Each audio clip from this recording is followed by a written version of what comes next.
Thrilled to have the professional getter of buckets, Mahmoud Abdul-Rauf, with us here. Yes, this is very exciting. I'm curious because In the Blink of an Eye is your new autobiography. What do you regard, and thank you for being on with us, what do you regard as the most interesting parts of your story? Oh, man, that's a tough, why you starting off with a tough question. You know what? When I'm thought of, usually it's in relation to my basketball and its relation to the social protesting. Those are definitely areas that I find interesting, but also just the growing up, living with Tourette Syndrome, the struggles that entails. If it wasn't for that, man, I really don't think I'd be the person I am today. I definitely don't think I'd be the basketball player that I became, because it pushed me beyond where I myself wouldn't have gone without it. You know, I wanted to quit often after about an hour and a half, but it's like it's a second person. And it was like, no, you can't finish until you play me. And I'm talking about from the moment I wake up, getting out the house may take me 45 minutes because everything has to feel perfect. And then dribbling up to the basketball court, the same thing. I mean, about 4 blocks. And if I make a mistake, about 3 times I have to back up going in the opposite direction until I get it right. So that may take me 45 minutes. Getting to the basketball court, I work out about an hour and a half. Then after that, it's like, okay, you have to make these 10 shots. You're dead tired. I mean, literally near-death experiences every day. And if you don't make them, I'm going to make your life miserable. I mean, if you leave without doing what I want, I'm going to make your day miserable. And so this is every single day I had to go through that. And so those are the interesting parts, among others. Are you grateful for it? Because it sounds like a pretty profound misery, but also you're saying it's who I am. Yeah, I guess you could relate it to being a blessing and a curse, depending on how you want to look at it. But I look at it, man, as a blessing. I learned very early from my grandmother that God gives you strength and weaknesses. And often he may give you those strengths to overcome the weaknesses. And so I stopped looking at Tourette Syndrome as a weakness because I started to see the benefits in it. I don't think that God gives us a burden that we can't bear. And he gave it to me because he knew I needed it. I didn't understand fully at that time, but definitely I look at it as a blessing, and I'm grateful for it. What are the benefits? Seeking perfection in almost everything you do. It's those things that you're definitely attracted to. So for me, I wanted to be the greatest basketball player that I could be. And it definitely pushed me beyond what I would have gone. Like I said, I wanted to quit in about an hour and a half. And so if you can imagine being on the court and you can't catch your breath and you're ready to go, but it said, okay, now you have to make 10 shots. None of these shots could touch rim. You have to do it while you're tired. The move that you're making prior to taking that shot can have no glitches. You can have 9 shots in a row. You breathe, you can't stop. And the 10th shot hits the rim, goes in. You can't retake the 10th shot and say 10, you have to start over. That drill alone may take another hour and a half. You're walking off the basketball court. You mess up a few times. You back up. You're under the goal. You have to do that drill over and you shoot it. It skims the rim. You start over. The drill often is done twice in a row. I had to devise a strategy to where I would take the ball out of the goal after I finished and I would sling it towards my house. That way, when I would get the ball and I'm dribbling, if I mess up and I backed up, I was too far away from the court to have to shoot it to do it over again for the 3rd time, because I knew if I kept doing it, it would kill me. So that caused me to develop the mental toughness as well as skill. You know, you're imagining invisible people, 2, 3 that are playing against you. I mean, they're hitting your body. You're going up for the shot. So it was crucial. But this was able to take me where I ended up being, which is an NBA and breaking records at LSU. And so, can you ever turn it off? Like, can you just say, "Hey, today, you know what? Not going to be perfect." Man, look, I wish. The only time it's turned off is when I'm dead sleep. From the moment I wake up, it's a constant battle because your mind and your body are on 2 different wavelengths. and you're trying to get them to even off. So if I touch something that don't feel right, I have to keep touching it until my mind and my body says it's perfect. And the slightest little move will start it all over again. So no, and I'm often asked, I'm glad you asked that if I had the choice not to have it, would I? And I would say I would choose to keep it because I've noticed, it's a headache, man, I'm telling you. But I've noticed the benefits throughout the years of having it. And like I said, I don't think I'd be the person I am today, nor the basketball player that I became. In what ways have you gotten improvement or coping better with it? I pray a lot, as I did when I was a child, but I train. I try to watch what I eat because I've noticed over the years there's certain foods, peanuts and things of that nature, processed foods that are exacerbated. Also, the amount of food that I eat could also increase the symptoms. So being conscious of those things, getting proper rest, is just trying to take the holistic approach. But no matter what you do, it's still going to be there. And I've accepted that fact. I've embraced it. But it may calm it down to some degree. But every single day, my ex-wife used to argue, why you go to the basketball court so much? Why you train so much? And all of these years, I was trying to find a way to express it. And one day I said, you know what? I explained it to her this way. I said, you marvel at, sometimes we may see a musician, things that we can't do. They're playing the piano, using their feet and their hands, they're singing. It's like, wow, that's amazing. And people may look at me and they may marvel at the fact, how can you dribble that little ball, go through these big people and make this basket going full speed and with all of these people watching? I said, for me, I marvel at you being able to stay still, right, for minutes. I said, so when I go train every day, I literally exhaust myself. I'm almost like near death. And there's a period within there when you're breathing hard and then your breathing begins to slow down. And as it's slowing down, you kind of get into a zone, you're staring off. And sometimes within that zone, it could be 10 seconds, it could be a minute, it can be 40 seconds. I'm just still. I'm just no movement whatsoever. And for me, those moments of stillness are priceless. So it's constant every single day. I want you to hear some sound here from Jamal Crawford. He is the last professional bucket getter that we have had on here, and he gave us his top 5 professional bucket getters. Let's hear that sound. You ready for the number one? Yes, it better be you. Yes, it better be you. Are you not going to put you at the number one at the head of the table? I never put myself on this list. Number one, drum roll, please. All right, drum roll. That's all we got. Mahmoud Abdul-Rauf. Oh, wow. Yeah. Wow. That's high praise right there. Lou Williams was number 5, Ben Gordon number 4, Marbury number 3, Van Exel number 2, and you were number 1. Congratulations. It has to be one of the highest honors of your career, I would imagine. Coming from that guy. Man, look. For sure, he was definitely, man, a major bucket getter. He had so much in his bag. He's always, man, reaching out to me, man. I'm indebted to that brother. He said, man, I'm giving you your flowers while you living. And so, yeah, hey, I'm super humbled, man, and grateful when I hear it coming, especially from your peers that have done it. And he's done it on the highest level consistently. Mahmoud, I don't think I've ever heard this story. When did you decide to convert to Islam, and why? What compelled you to convert to Islam? Oh, man. I was going through a lot of questioning, man, when I was in junior high and high school, and I kept getting the same responses.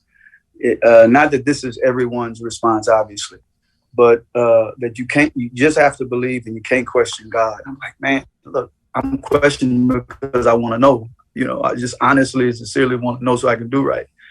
And I go to LSU, Dale Brown, this super white guy from North Dakota, who knows almost everybody. He passes me the autobiography of Malcolm. And I never heard of Malcolm up to that point. And so I began to read about his life. Fascinated me, man, how his mind worked, his connection with God, but also his connection with, seeking change, and how fearless he was. And I'm like, wow, I didn't have that. I didn't feel that was in me. I'd been conditioned to just, hey, play the game, shut up. You want to keep your job. But that wasn't who I wanted to be. And I knew that. And when I saw him, I'm like, man, I looked up to him. I said, I want what he has in terms of that spirit. I go to, I'm still professing to be a Christian. I'm putting crosses in my, people didn't know it. I was putting crosses in my shorts, crosses in my shoes, you know what I mean? Because you practice something for so long, you don't know, you're scared about making, other career choices, so to say, faith choices. And brother that I was close with, who was a protege with the pastor, ended up mentioning Islam in conversation. We went to the masjid, picked it up. I opened it up, 2-3 pages. And all the questions that I had, I can't remember the actual verses that I read, but I can remember today how it made me feel. I read 2-3 pages. I looked up at that brother. I said, I don't know about you, but my search is over. I'm going to be a Muslim. And so that's when I began to go to the masjid, read a lot. And then after my first year in the league, I think in August, that summer, I ended up going to the masjid to take my shahada and embrace Islam, and haven't looked back since. How did your family That's the fast version. If you want more of it, you can get it in the blink of an eye, which also sounds like that would be the fast version. But in the blink of an eye is his autobiography. You had another question, I mean. Yeah. How did your family react when you told them you were converting? It was, most of my family didn't give me no hassle. And none of them gave me a hassle because look, when you provide the money, nobody want to mess it up. Right? So they may have had a problem, but they're not saying anything. But my mother, man, she the first day I told her, I said, Mom, I'm Muslim. That's good. Everybody needs to believe in something. Oh, wow. She took that well. Literally the next day I'm talking to her. We're talking. I said, well, hold, Mom, I'm a Muslim. Who you been listening to? And you don't. I said, hold. My mother knows me. I'm like, when my mind is set, it's set. I said, look, Mom, I love you with everything that's in me. You've been my mother and my father all my life. I said, but you can disown me, you reject me, whatever you want to do. I said, I'm gonna be a Muslim, regardless if you like it or not. This is my decision. And she was, I think, the first in the family. My mother would correct people. She gave me the name Christopher Wayne Jackson, right? And she would correct people if they called me Chris. Hey, that ain't his name, even though she never embraced. So she was respectful of it. Can you explain to people, before Kaepernick, before the internet, you were praying during the Star-Spangled Banner, and I think it's fair to say you felt exiled. Can you explain to people the worst of what that was to go through? For me, I'm glad you asked that. For me, it wasn't so much that, your career was derailed. It was just, I guess, people are going to lose things in life and they're going to gain it back, certain things. But it was just the humiliation in terms of almost presenting me as if though, to some degree, that I can't think for myself. I can't make my decisions. That it's dehumanizing, the dehumanizing part of it. And so I remember, I've been doing this like 4 to 6 months previous season. And even the media would say, oh, he's been in the restroom. No, that happened probably a couple of times. 90-some% of the times I'm on the court. And when I'm on the court, I'm either sitting down because I wasn't trying to bring any attention because I'm still reading stuff. But I knew that I didn't want to stand for it. And I wasn't going to stand for it. And so, but I'm like, okay, I'm not trying to necessarily at this moment bring the attention, but God has a better plan, right? And so Todd Ely, the assistant general manager, came to me one day. He said, this journalist had noticed that I had not been standing. Would you like to get your message? And I said, sure, I'll talk to anybody. I don't have a problem. Because at that time, I decided that I'm going to live and die with a free conscience and a free soul, whether people like it or not. I have to start making, tougher choices learning how to say no and standing up for myself, which is something that I didn't do growing up in the state of Mississippi all of those years. And after I had and these are conversations that we have on the buses, we have on the planes when we're traveling. So I didn't think, okay, no problem. Man, after I had that interview, the next day I can't remember, we played Shaquille O'Neal with the Orlando Magic. And after shoot around, I just see a cluster of journalists. I mean, I'm thinking, well, maybe they're here for Shaq. And they came straight to me. And the first question, obviously, was what you think about the American flag. No build up, no how's your family? And I gave my response. And then I came back to the gym that night. Jim Gillen, the trainer, says to me, he says, Bernie wants to see you. And I could see the face of the teammates, like they knew what was happening before me. And when I went down there, he said, listen, I got a call from the NBA. They're threatening to fine you if you don't stand. What do you say? I said, I'm not going to stand, period. And he said, well, they want to get on the phone with you. So they got on the phone. They started talking to me. And, of course, they identified themselves as being with the NBA. They said that they tried to convince me through an example. And I just politely, I said, you know what? I appreciate you sharing that with me. Thank you. I said, but that particular example, and I can't remember the example. I wish I could. I just said it doesn't apply to me. And so do what you have to do. They said, okay. And I'm so green.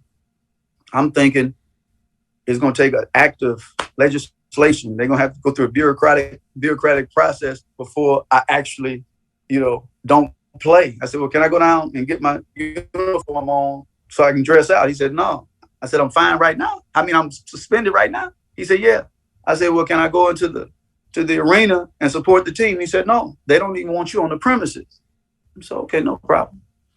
So I went and got my stuff and left. And that's what happened. And then just to hear the constant media barrage of, presenting me as if though I'm this, assassinating my character, as if though I'm this troublemaker. I've never been that way.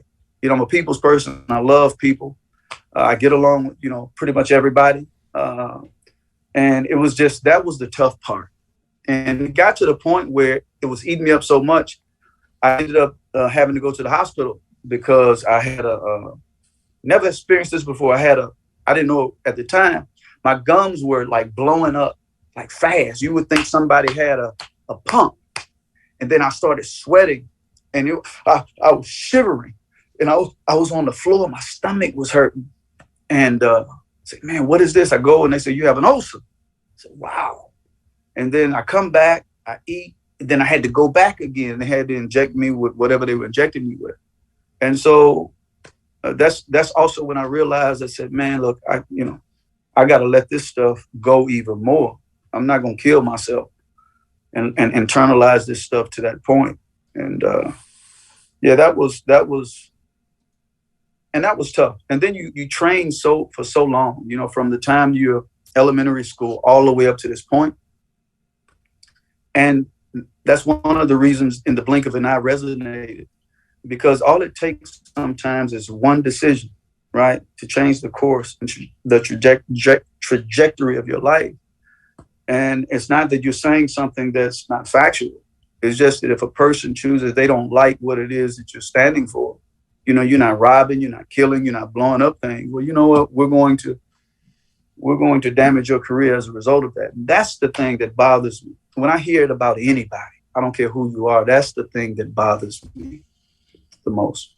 With more time and more experience to answer the question, what do you think of the American flag? I still feel the same way. Look, and I understand too that the American flag represents different things for different people. But for the most part, as a Black man, as a Muslim, we're going to look at it differently. Just like a Native American, when he looks at that flag, you can't expect him, if he understands his history, to look at that flag as a symbol of freedom and justice and all of these things. And so I'm growing up in the South, the experiences that I have, also the readings that I'm coming across by the Noam Chomskys, by the Gore Vidals, the Arundhati Roys, the Amos N. Wilsons, the list. And I'm listening to all of these things that are happening. And not just in this country, but foreign policy. And I'm like, wow, this is this is not what they say it's supposed to represent. If it represented that, okay, we would have no problem. But because it doesn't represent that to me, I still feel the same way I said years ago, that it's a symbol of tyranny and oppression. But I also said that I'm not saying everything in this country is bad. No, there's good that exists. But wherever it is, even if it's in Saudi Arabia, as a Muslim, as a conscious human being, we don't stand for it. That was my position then. It's my position now, even more so now. The more I read and I find out things. I want to make an offer to you because I feel bad. Since you're number one on Jay Crossover's professional getter of buckets of all time, you are number one. I feel like we should be asking you, would you like to give us your top 5 professional getter of buckets of all time? Since you are number one on his list, want to repay the favor, maybe? The toughest question. The toughest question. Man, that's tough. I mean, you know what? Because there's so many. I always hate getting into these because I know I'm going to miss something. All right, we're going to preface it by saying you've been put on the spot here. This is unfair. It's totally unfair to ask you to do this in reverse order when you haven't considered it. We are going to apologize in advance for all the people that he has forgotten because this is an unfair situation to put the man in. But you need a bucket. But you need a bucket, and you're going to start with number 5. You need a bucket. You got to get a bucket. You got to give me a name. Number 5. Number 5. You got to start with number 5 because we're going to go 5 for it. Look at this. The toughest question he's ever been asked. Can you repeat to me which list he had again? Okay. You want to cheat off of his list? No. I'm just trying to remember. All right. We got to go. Lou Williams was number 5. Yes. Ben Gordon was number 4. Stephon Marbury was number 3. Nick Van Exel was number 2. You were number 1. Okay. Ooh. I'm going to mention Dame Lillard. He's got to be in there. All right, that's number 5. Dame Lillard. Don't be insulted, Dame, that he didn't put you higher. I don't know if he's number 5. I'm just mentioning. I know. But all right, fine. Just give us 5. The thing that we've done is unfair. Is this man is a perfectionist? Dame Lillard. Oh, I'm sorry. Dame Lillard. Look, Dame Lillard. I cannot say Michael Jordan with all the stuff he did, man. Michael Jordan. I'm going to do, but here's the thing. This is the reason we put you in a bad spot because it's a very specific question. Michael Jordan does not fit in here. He is not allowed in here, even though we know that he's a bucket getter, because we're just talking about people that you associate. We associate Michael Jordan with all sorts of things. We associate you on a basketball court with, if I need a basket, this man is going to get it for me. This is like, I trust this man to give me a bucket. But it's an unfair question because he's going to be a perfectionist about it. Okay, so Michael Jordan is the only one we can't mention. Can I mention Isaiah Thomas? Some people, this is the thing. The part of this that makes it, you're giving me a thumbs up on Isaiah Thomas is you can make him a professional bucket getter because I feel like he's in another realm. The Hall of Famers are in another realm of course, they're going to get you buckets, but on top of that, they're going to be iconic forever for reasons beyond that as well. Well, shoot, man, you messing me up with that one. I know. Well, no. Totally Think about unfair. it, because Jordan, he's the all-time, he's the best, he's the GOAT, I right? think Lillard might be too. I think Lillard might and be too Lillard, good too. Isaiah's He's a going Hall to of be in Famer. that category too, where I can't mention him. No, listen to these names: Lou Williams, Ben Gordon, Stephon Marbury, Nick Van Exel, guys who were good players. Okay. Now we've insulted Mahmoud I know what the hell is going Now on. it's turned Jesus. into an insult. Now he doesn't want to be number 1 anymore. You need a bucket, man. Look, if I would have had Iverson's freedom to shoot as many, that'd be a different story. I was on a different team. You were born too early, is what it was. Okay. No, imagine if you're playing now. I'll definitely say Lou Williams. Okay. All right. I'll definitely say him. Okay. God, this is hard, man. This is hard. It's fair enough. Jamal Crawford would be a good one. This is hard, man. All right, he quits. The man who never quits, we've made him quit. In the blink of an eye, it is available now. Thank you, Mahmoud. We appreciate the time, sir. Thank you. I appreciate you. Y'all be safe. Thank you, man.